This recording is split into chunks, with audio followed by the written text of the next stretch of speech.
Hello, y'all. This is Darrell Lee Beaver Jr. We'll be continuing some classical dynamics today. Uh, Reading the book by Thornton and Marion. So last session we ended on 1.3 with coordinate transformations.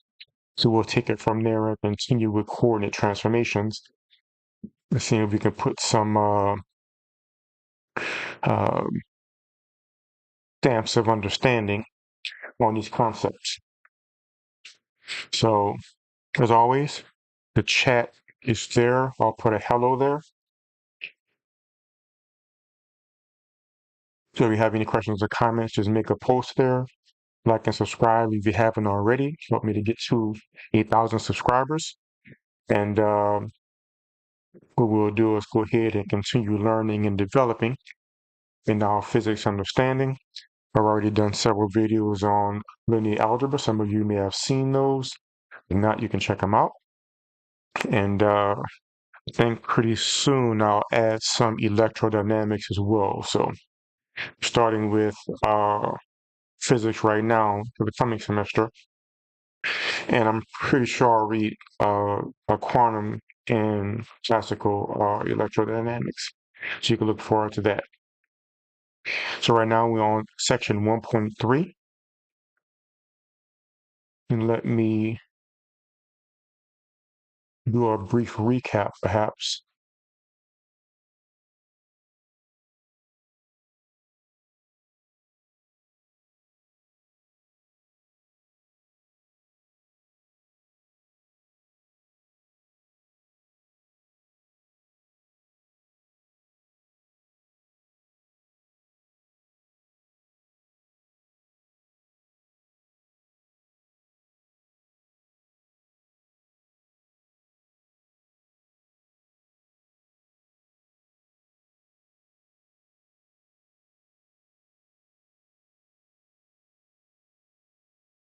So this is what we did last time.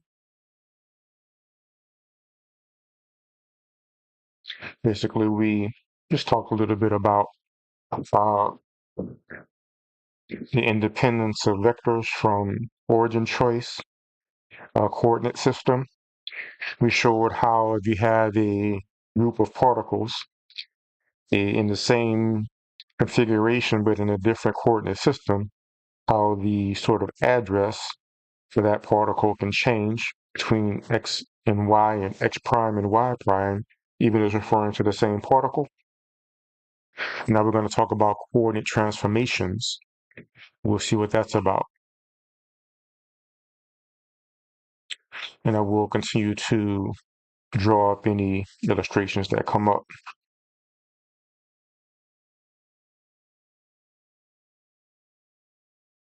So coordinate transformation, consider a point P with coordinates x1, x2, x3 with respect to a certain coordinate system. And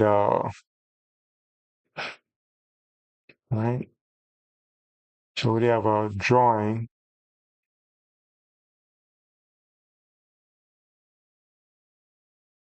Says we labeled axis x1, x2, x3 instead of x, y, z to simplify the notation when summations are performed. For the moment, the discussion is limited to Cartesian or rectangular coordinate systems. So apparently, x1, x2, x3 simplifies things, but I guess we'll see about that. So let's see a good way to draw this.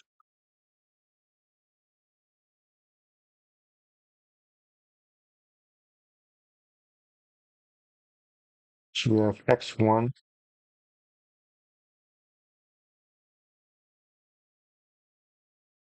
and x2 as far as the axis. So I'll draw some arrows there. And I believe this will be the right side of x2. This is P.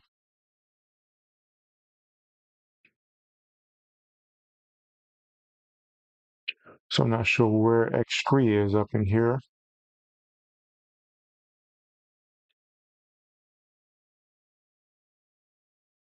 Let's see, hold on. This is x1 prime and x2 prime.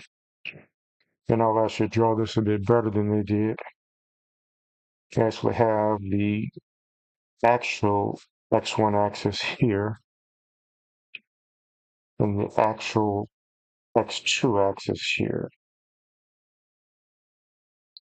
And we're going to see how this point differs between which axis we use. So we use axis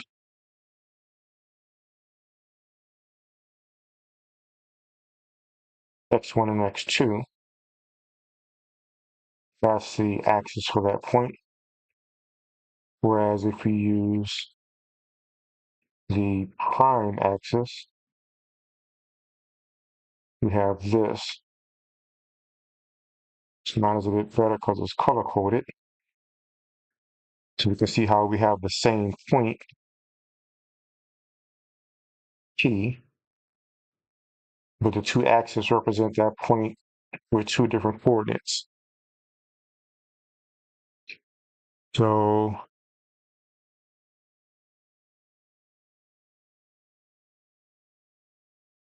theta is the change in axis from x to x prime and y to y prime. This is the origin here. And let's see. And we can actually extend to the actual original coordinate system. I'll label this in red. So we're going from the point on x2 to the relevant point in x1. And the same thing here. Which give me the point in x2 to x2 prime and x1 to x1 prime. So we know that this is meant to be a right angle. And here, right? And there's also this point. So this point from where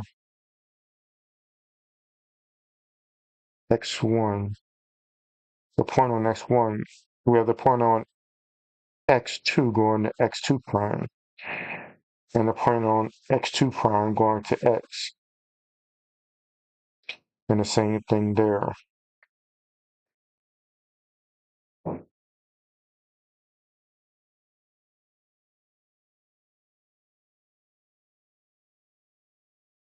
Right? So we have lines going everywhere.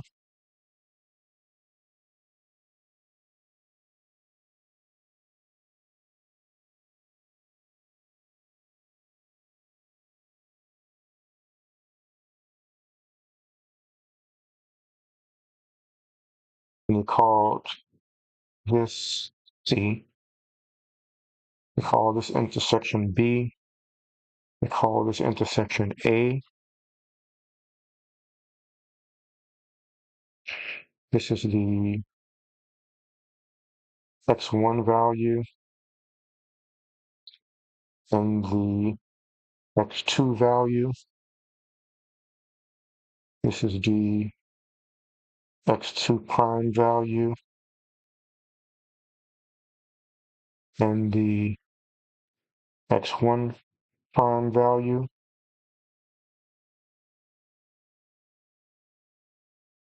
I noticed they didn't actually make this line here, but I'm not sure why.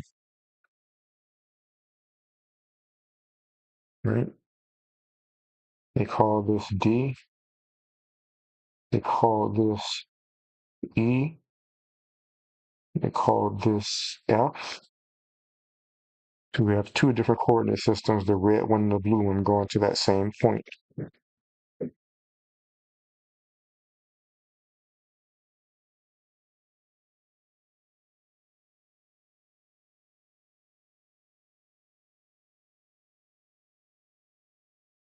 So we can say P equals EC, which equals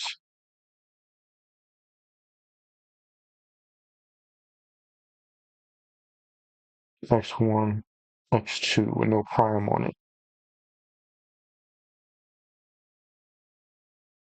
which also equals x1 prime x2, even though x1 and x2 and x2, x1 and x1 prime and x2 and x2 prime are different.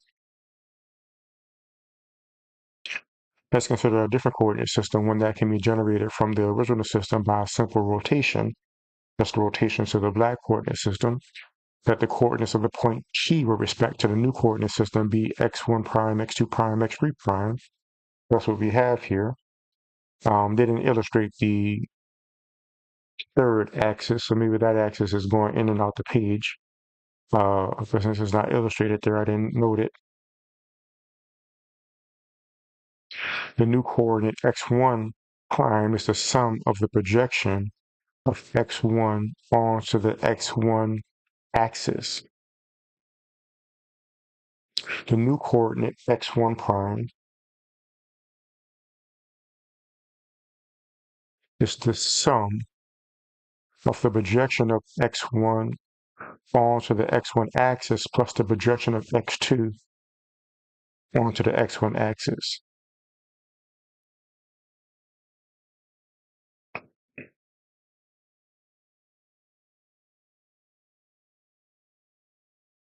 So x1 projected onto the x1 onto the x1 prime axis is here. No, hold up.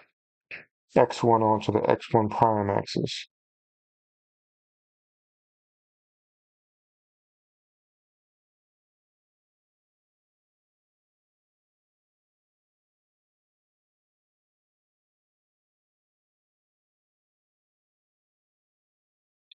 Is x1 projected onto the x1 prime axis, x2 onto the x1 prime axis. And this is x2 onto the x1 prime axis.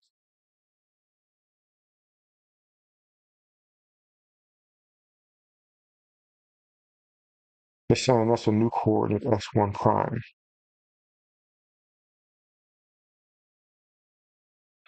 I don't see it myself. Let's see here.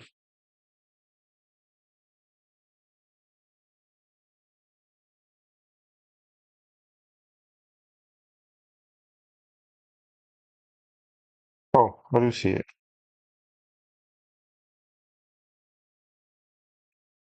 So basically, if you have this,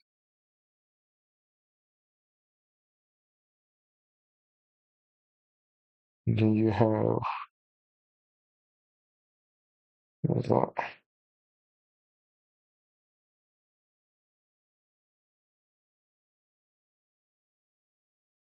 So is that equal?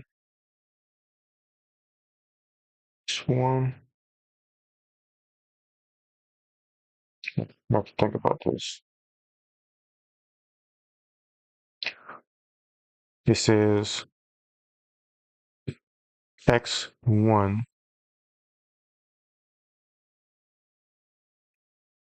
new coordinate x1 prime, which is this.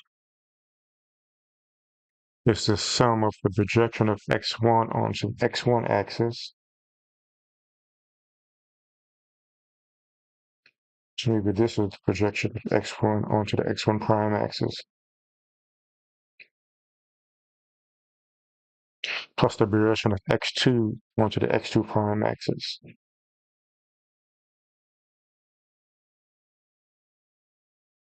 Okay.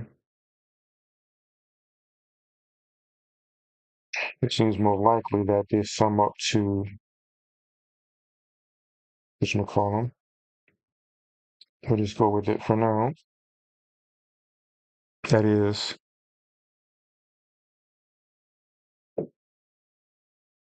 x1 prime equals x1 cosine theta plus x2 sine theta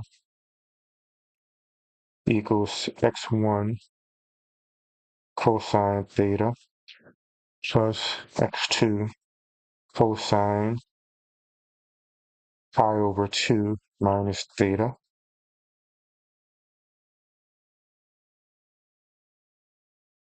So it looks like they're using the fact that if we have a triangle,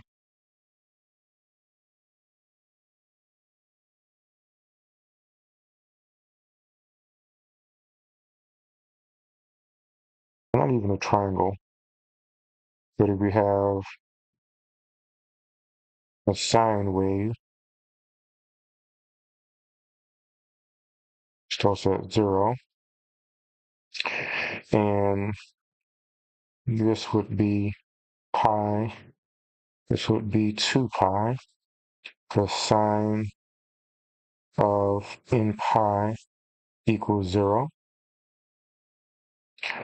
This will be pi over 2. So this is where cosine would start. So we have to shift in reverse by pi over 2 to get cosine.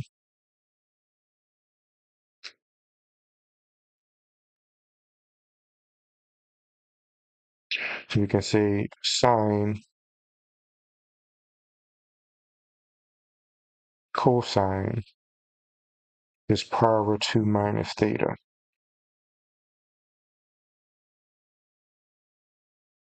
What they're saying is sine theta equals cosine pi over 2 minus theta.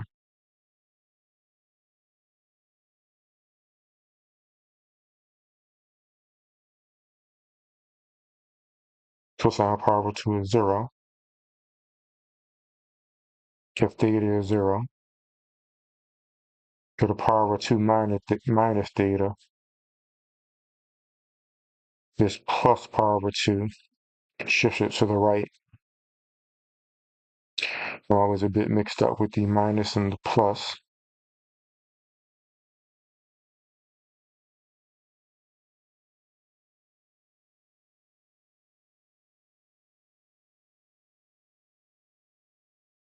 If we're talking about cosine, if theta was pi over 2, that'll be cosine of 0, which is 1.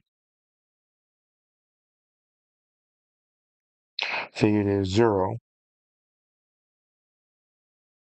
and it'd be cosine pi over 2, which is 0. If theta is pi over 2, it'd be cosine of 0, which is 1. So it does work.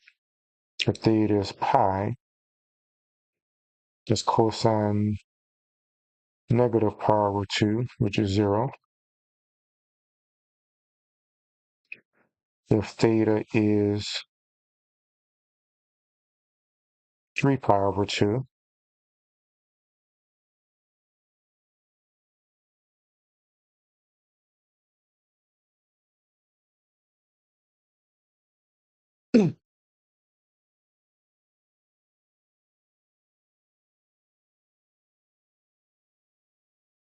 the pi cosine of pi, or negative pi, is negative 1, so it works. So this is just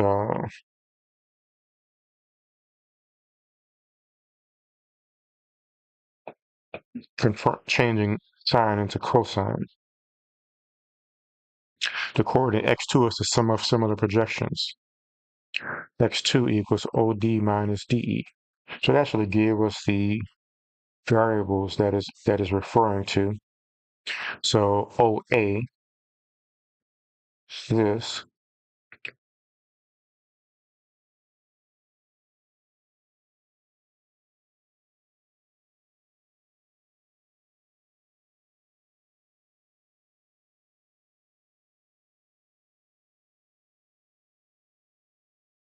quasi.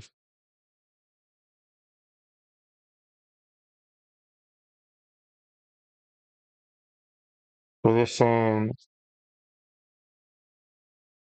this is, let me make it a different color.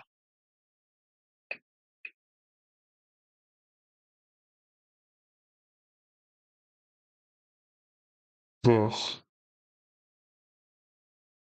is the projection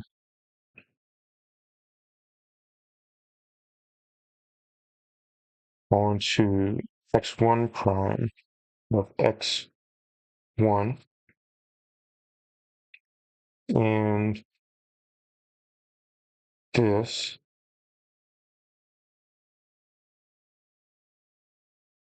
is the projection onto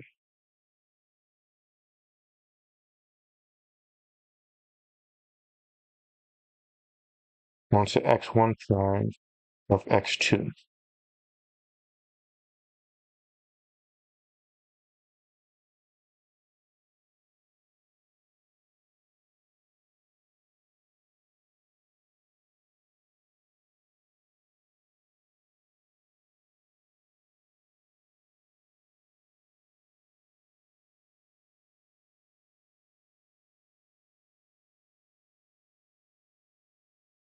Thing about it though,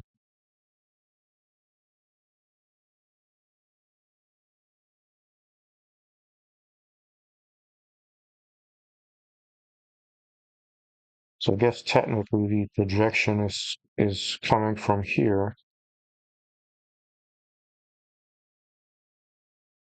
and this projection is coming from here.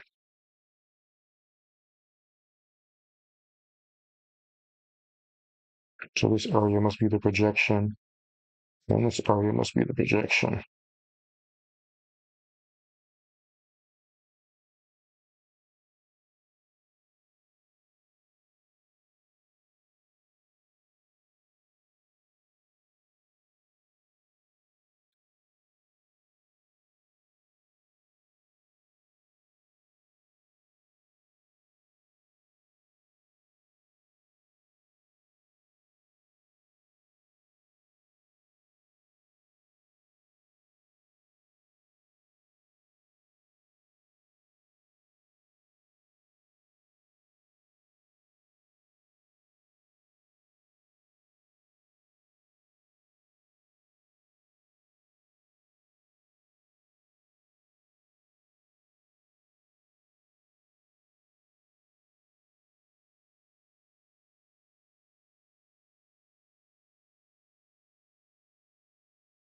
Well, it's making more sense.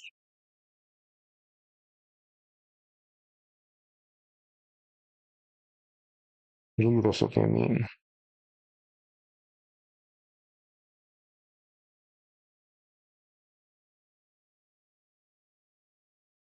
We have OA, and we have AB plus BC.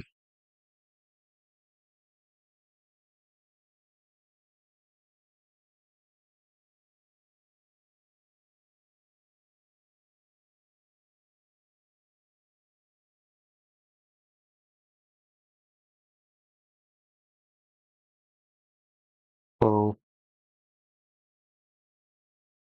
I think I need to do this with some actual values to get a firm understanding of this. So I'm going to change and make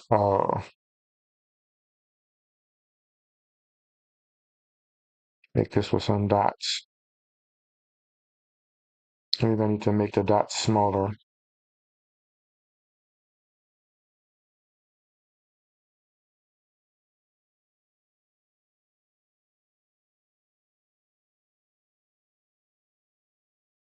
All right. So we're going to actually do this. Make sure we're clear on what they're talking about. And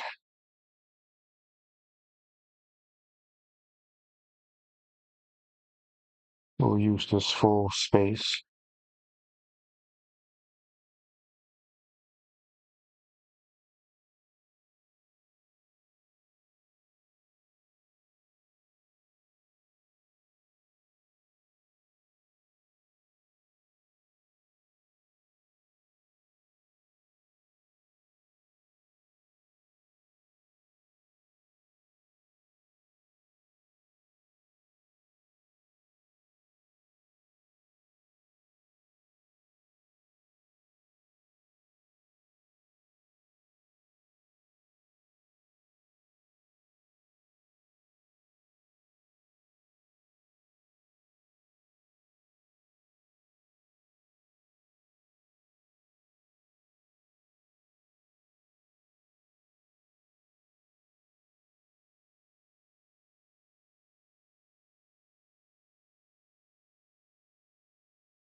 I'm going to make the next axis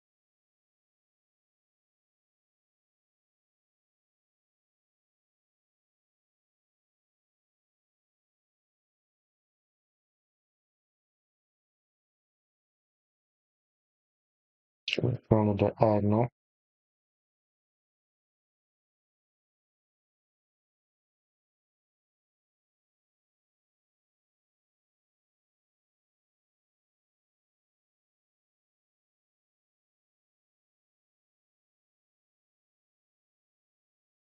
And let's see here. So we'll measure this.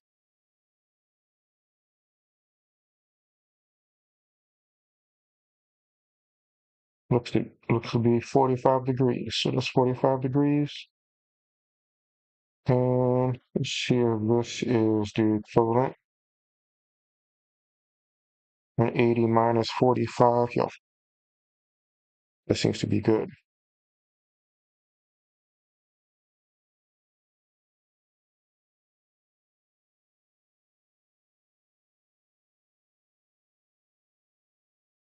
All right, so we have a good axis with a 90-degree rotation. So let's say I choose this point. This is going to be 1, 2, 3, 4, 5, 6, and 1, 2, 3, 4, 5, 6, 7, 8, 9, 10, 11, 12, 13.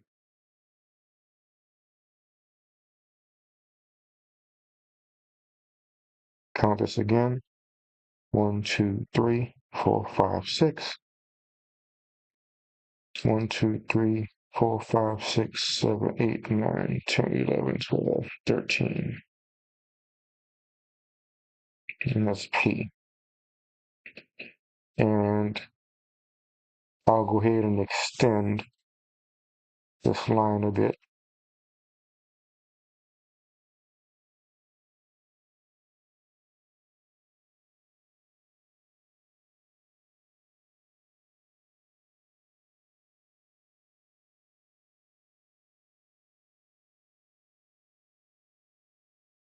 Right, let's go. So this is 6, 13.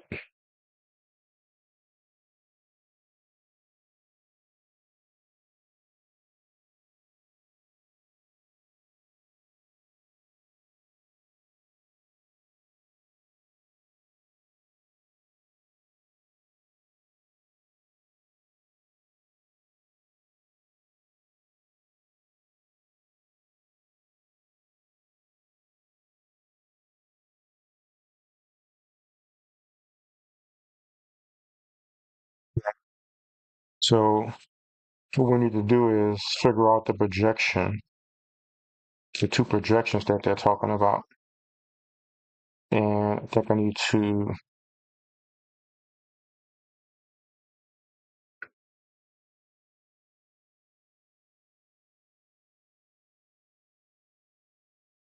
so we know that the y component will match the angle of this.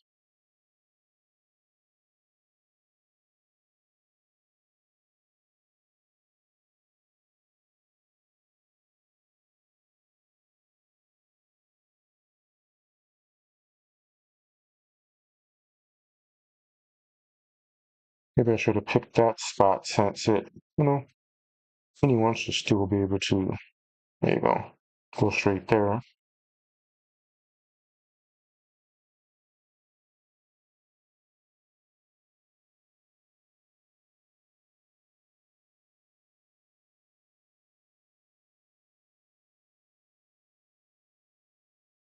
And I can actually see the line here.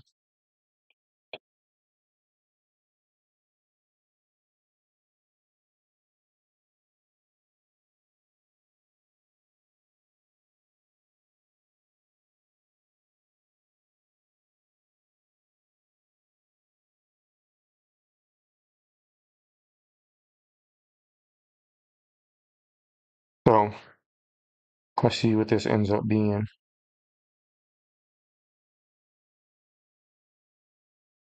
What is the projection? So we know that theta is 45 degrees.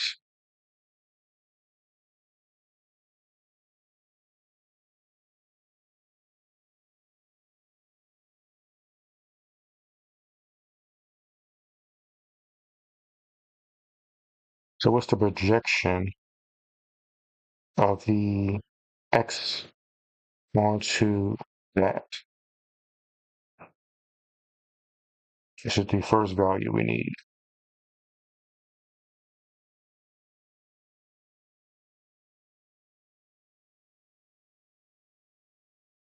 This being the right angle.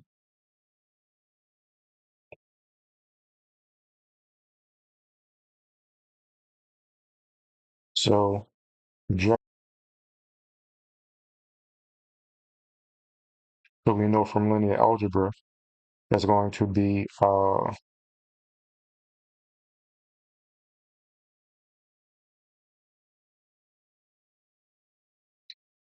Ch1 dot x over magnitude of x1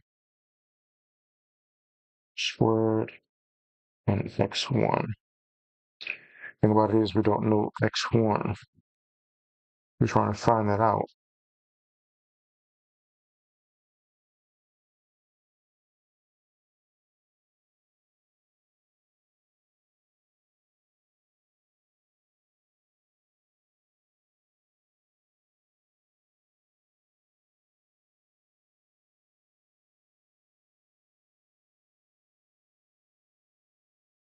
Let's use what they have. They have x1 prime equals x1 cosine theta plus x2 sine theta. So that equals 6 cosine 45 plus 13 sine 45. So that equals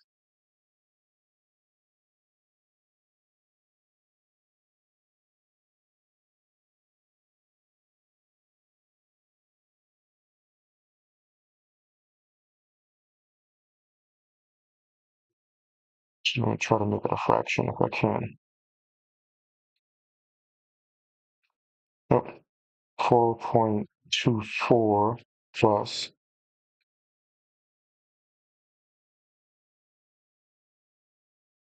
9.19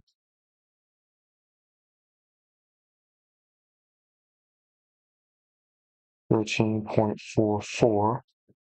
So let's see if this is 13.44. The only thing about it is my coordinate system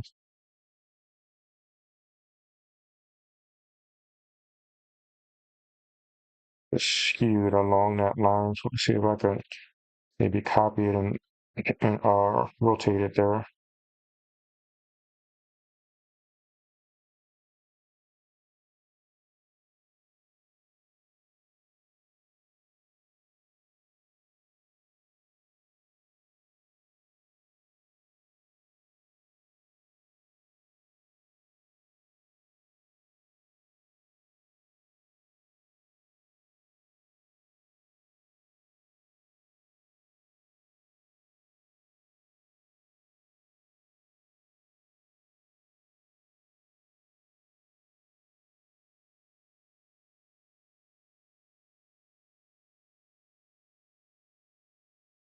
Really hard to keep this thing at the same, or at least impossible to keep it at the same scale.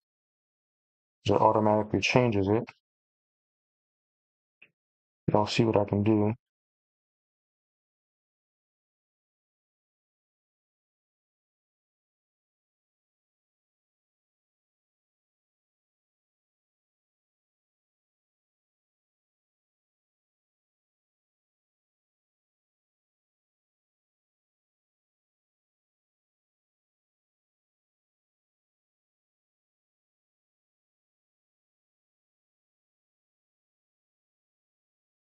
there.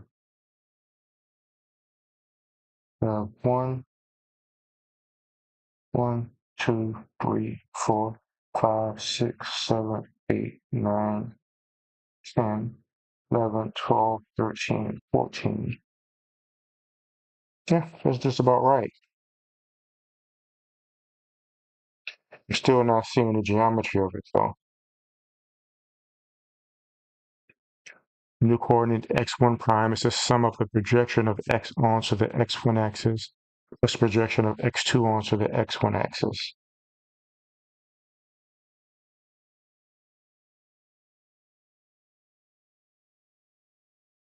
Oh, I see.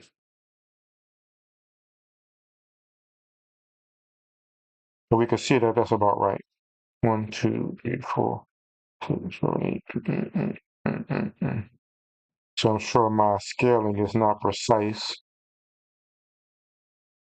but that's about right as far as the value that we get.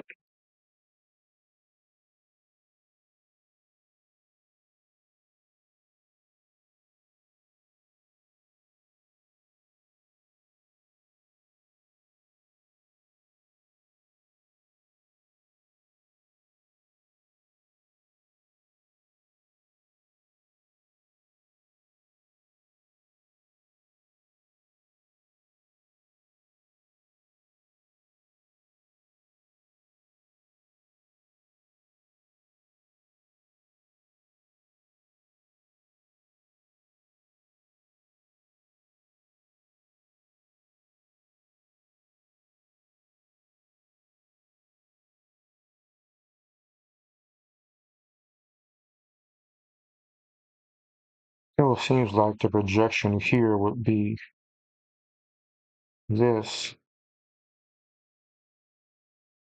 This is just the way I drew it. It's not,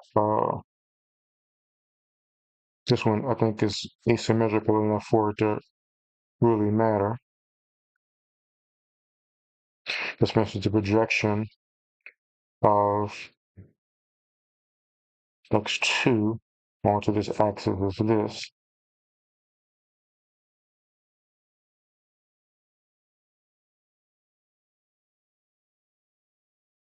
All right, that's easy enough to check, I guess. Oh, should have kept my little marker thing.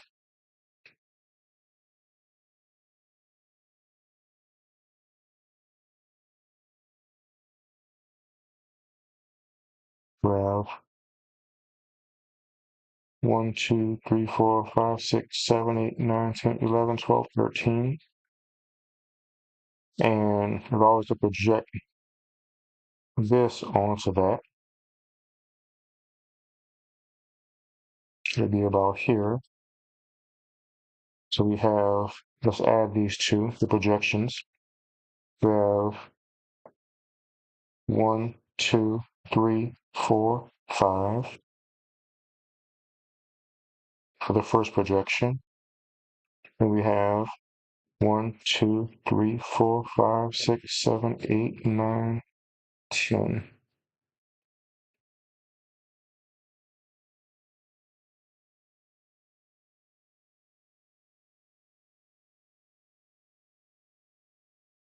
Oh, it's 9. That's my bad. It's 1, 2, 3, 4, 5, 6, 7, 8, 9. Yeah, so that works.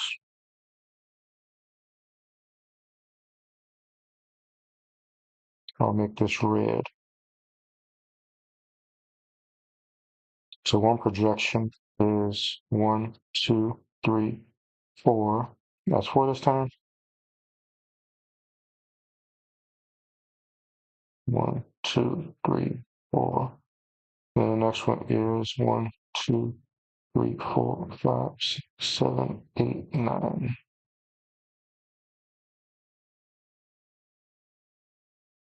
Oh, well, that's even better actually.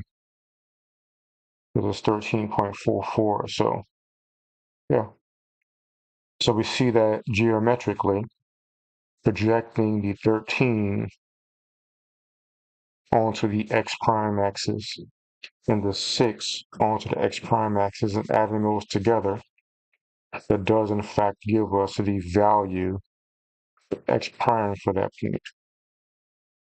And I imagine projecting both of those onto the y-axis will give us the y value.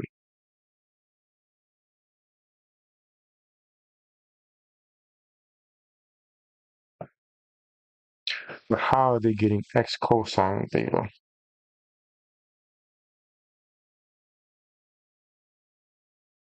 Well, I'll go ahead and take it from there. I think this is enough for now. So we got some good work done. And we'll continue looking at this projection between different coordinates. And I'll try to figure out how to come up with the derivation for that x cosine theta and x2 sine theta. So look for me next time, either later today or tomorrow.